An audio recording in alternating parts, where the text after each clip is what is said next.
Taryn, go ahead. Go ahead, the angel's going up. There you go. She'll get you up there. Go with girls. Me too.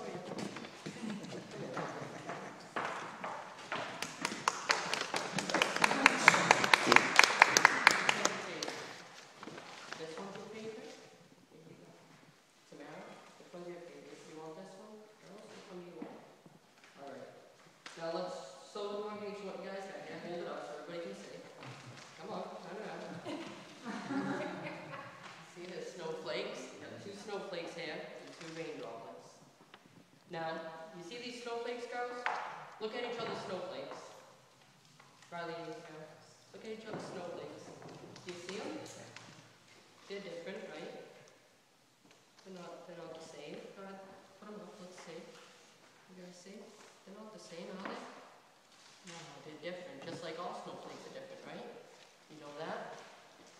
Now, these snowflakes are like Jesus' love and your path to finding Jesus. See, for everybody it's different. But you guys are still the same, right? You guys are still snowflakes. You guys still meet Jesus' love somehow. It might be different, the lines you follow might be different, but you're going to meet it in the end, right? Now, let's look at the rain droplets, girls. Hold up your rain droplets. Let's see what you got. Now, are these rain droplets exactly the same? No. All rain droplets are different, right? Now let's say, matter of fact, these rain droplets are Judaism, or maybe Catholic. Let's say maybe the Muslim faith. Now see, these rain droplets here are different, but they're the same. Just like their path is different, but they're still trying to find the same thing, eternal peace, eternal happiness, and to go to a better place someday, right? Now, the snowflakes are different than the rain droplets, right? You have rain, and you have snow. But under different circumstances, they would be the same. So think of it this way, just because somebody else has something different than you, celebrates a different faith or different beliefs, they're still trying to reach the same thing in the end. So I want you girls to take this and always remember, whoever you meet in life, that they may be different, but in the end, they're still the same to you. So hang it up on your walls, or keep it in a binder, or put it in a notebook at school. Just whenever you look at it, just think of other people and how great they really are.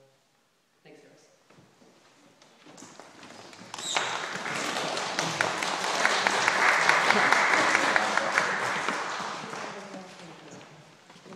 That's a message for everybody there. Just remember, even though something is different, we're still all looking for the same thing. So now I'm going to read for you guys a gospel. We're going to look at Mark, chapter 9, verses 38 and 40, and then 50.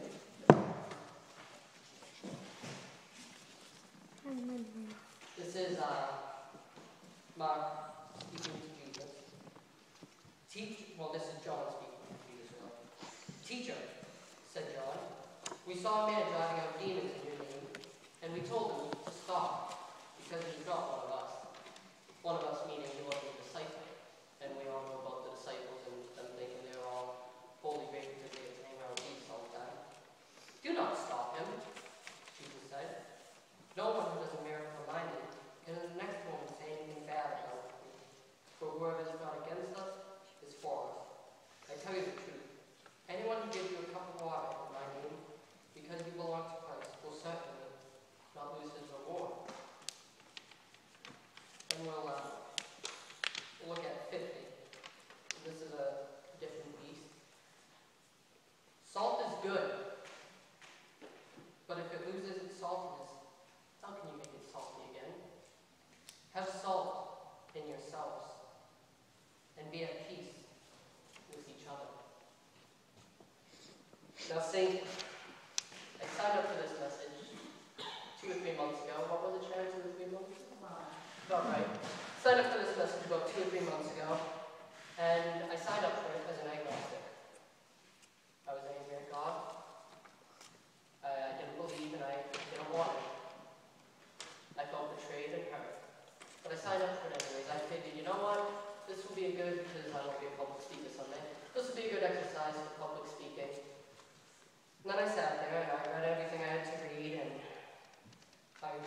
did what Jane told me. I wrote it all on my whole sermon on a piece of paper. And TJ was my ever attentive audience one night. He sat there and listened to my whole sermon.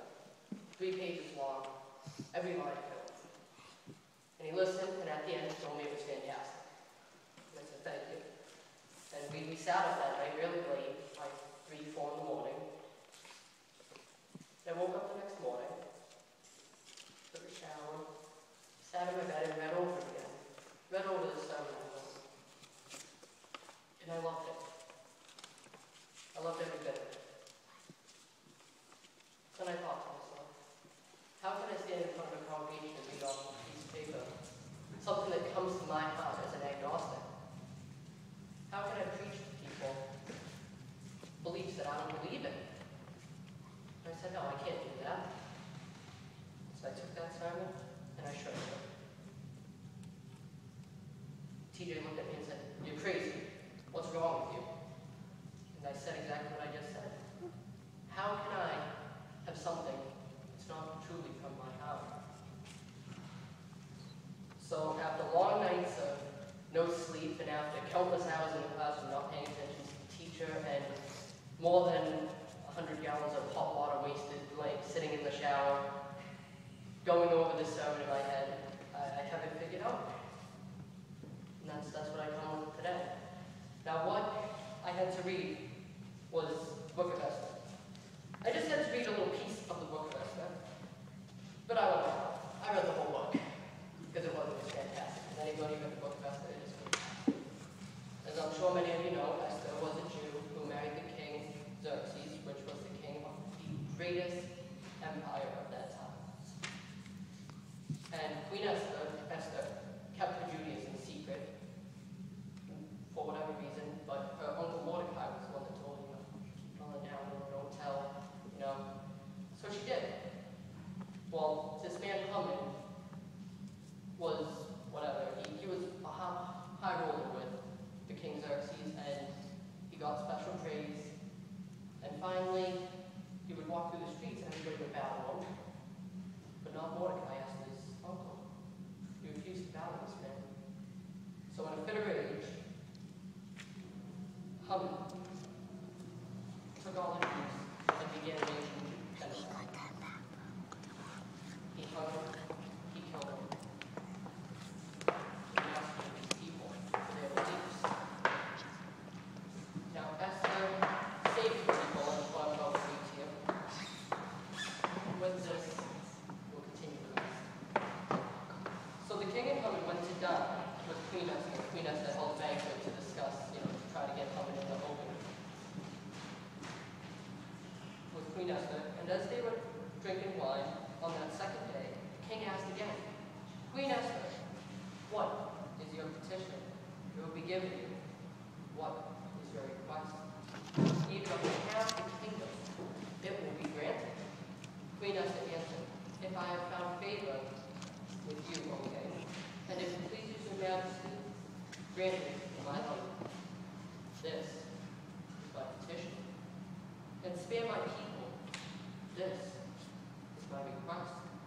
For I and my people have been sold for destruction and slaughter and annihilation. If we had been sold as male and female slaves, we would have been kept quiet, because no such distress would justify disturbing the king. Who is it? Where is the man who would dare do such a thing? Esther said, the adversary and enemy is this vile Haman. Now after that, Haman built a gallows, huge gallows, 50 feet tall, huge gallows to hang Mordecai on. After this, Esther took Haman, not Esther, the king Xerxes had his people take Haman, and they hung him on the gallows that was built for Mordecai. Now Esther could have had half of a kingdom, the greatest kingdom of this time. All the jewels she could want, feast, banquets, fine, clothing, anything. Anything would have been granted to this woman. But what did she do? She saved her people. People she kept quiet for so long. She put their needs in front of her needs. So what I'm really trying to ask this congregation is, who do you see as your people? Do you look around this room and see your people? Do political standards, maybe opinions, sex, sexual orientation, monetary value, disabilities, what? Ethnicity, anything. Who do you see? Religion? Religion's a big one. Who do you see as your people? Then I ask, who does this congregation see as our people? Think about it. Who do we see as our people? And then I ask, what do you do to save your people? What do we do to save our people, to aid our people? Do we feed the hungry? Do we give to the poor? Yes. Yes. But what about the people that you don't see as your people? Now, I have a quote here from His Holiness, the Dalai Lama, which really touched me. As human beings, we are all the same. We have this marvelous intelligence, which sometimes creates problems for us. But when influenced by warm-heartedness, can be very destructive. In this context, we need to appreciate the value of having moral principles.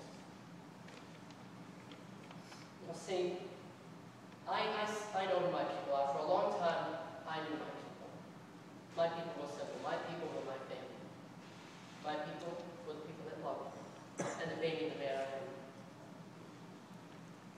But as I read more and as I learn more about the world, I learn that everyone is my people. And everybody should be your people as a good Christian. Sure, they may celebrate different idols than you. Sure, you may be a Democrat, they may be a Republican. Sure, you may be rich and they may be poor. Sure, you may be skinny and they may be fat. But they're all your people. They may live off our countries. They may live right next door. They are all your people. And with that, we must accept everybody being your people. Because acceptance is half the battle. In Mark, they say, who is not against us is for us. Who is against us? Nobody's really against us. Sure, they may think they are. Because some people may be.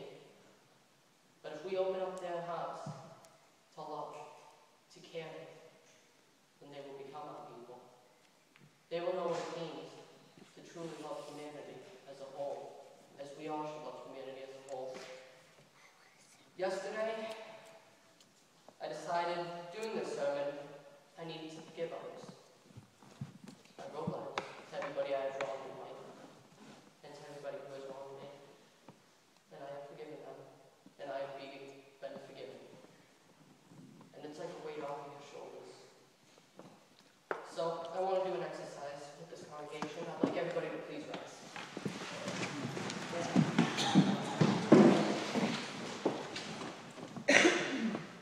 Now look to your partner, the closest one to you. All right, everybody look to, choose a partner.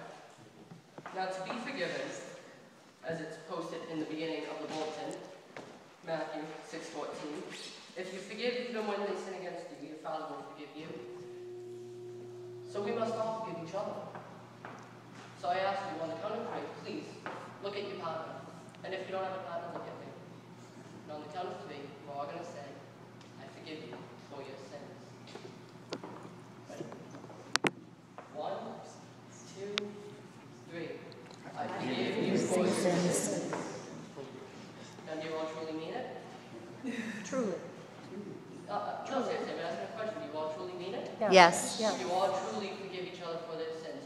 I may not know your sin, I may not know your sins, but we forgive you for them, whatever they may be. For we are humans, and we do make mistakes. We do things to hurt others. But as long as we forgive them, and as long as we're forgiven, as long as we know deep down in our heart that we did wrong, and that's what matters. That's what God and His Son thinks matters. That is what forgiveness is all about.